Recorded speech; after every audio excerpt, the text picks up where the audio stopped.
Манай Сэлэнг аймаг бол ерөөхдөө гол хөдөө аж ахуйн одоо энэ бүс нутаг тийм тэр Оросын холбооны улстай бол хамтарч ажиллах хамгийн боломжтой бүс нутаг гэж үзэж байна. За одоо дэд бүтцэн хөгжсөн. Тэгээд одоо Орос бүрээ гэх юм бол бас өөрөө нэлээд хөгжилтэй хөдөө аж ахуйн бүс нутаг байгаа. Тэгээд энэ тал дээр бол бид нар хамтарч ажиллах бүрэн боломжтой.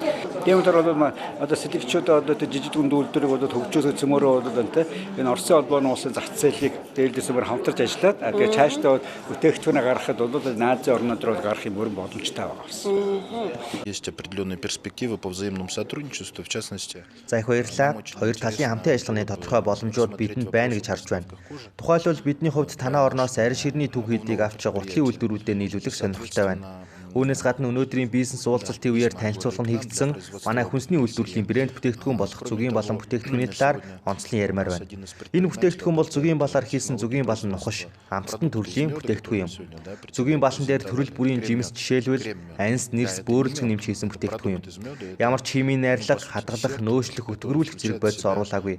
Тусгай жороор хийсэн цэвэр экологийн бүтээгдэхүүн. Үйлдвэрлэгч маань өөрийн тусгай жор, тоног төхөөрөмж, технологи олон жилийн турш судлан байж хийсэн. Тохируулан тааруулж сайжруулсаар гаргасан бүтээгдэхүүн юм.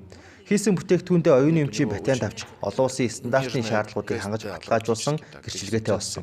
Энэ удаа тэрээр өөрийн биеэр Монголд ирж амжаагүй. Учир нь яг энэ үеэр Москва хотноо Хятад улсын үйлдвэрлэл эрхлэгчдийн төлөөлөгчийн газартай уулзаж цус улсын зах зээлд алс орондоос зөгийн болон бүтээгдэхүүнээ нийлүүлэхээр гэрээ хэлцээр хийж байгаа юм.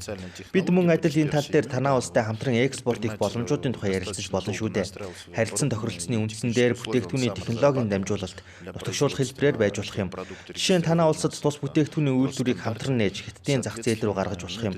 Цаашлаад өмнөд Солонгосын зах зээл байна. Тэд манай зөгийн балан крем нухшийг хэд сонирхож байна. Да, и вот сегодня он почему не смог сам прилететь сюда? Бид өмнөд Солонгос улсын зөгийн балын зах зээлийг судалж үзэхэд өндөр шаардлагатай хатуу ковот хэмжээгээр Америк нэгдсэн улс, Герман, Хятад зэрэг улсаас оруулдаг юм байна. Хэдий Орос улсын хувьд цэвэр зөгийн балыг тийш оруулах хэрэггүй ч зөгийн балаар хийсэн бүтээгдэхүүн гэдэг утгаар бол боломжтой бөгөөд солонгосчууд их сонирхож байгаа юм байлаа. Тийм болохоор энэ тал дээр бид хамтраад ажиллах боломж байна. Манай мууч улс алс орнуудын гол хэсэгт оршдог. Хятад улстай хамгийн уртаар үргэлжилсэн хил хязгаартай. Үүнийг дагаад Хятадын зах зээл рүү гарах экспортын том боломжуудтай. Энэхүү боломжуудын нэг нь логистик, түүний давуу тал нөөц боломжууд юм. Тун удахгүй манай хоёр бүс нутгийг холбох гүүрэн гарцыг ашиглалтанд оруулах гэж байна. Тийм ч учраас Хятадын тээвэр зургийн компаниуд гүүрэн гарцыг ойролцоох үйлчилгээний талбай, газруудыг худалдаа авах ашиглах, талбай түрээслэх, ачаа тээвэр хадгалах зэрэг логистик үйлчилгээний бэлтгэлээ хангаад эхэлсэн байгаа.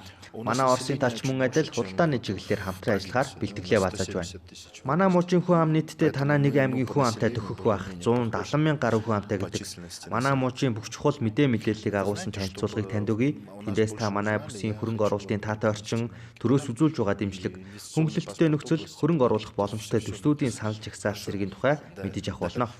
Спасибо большое. Я вам сейчас подарю много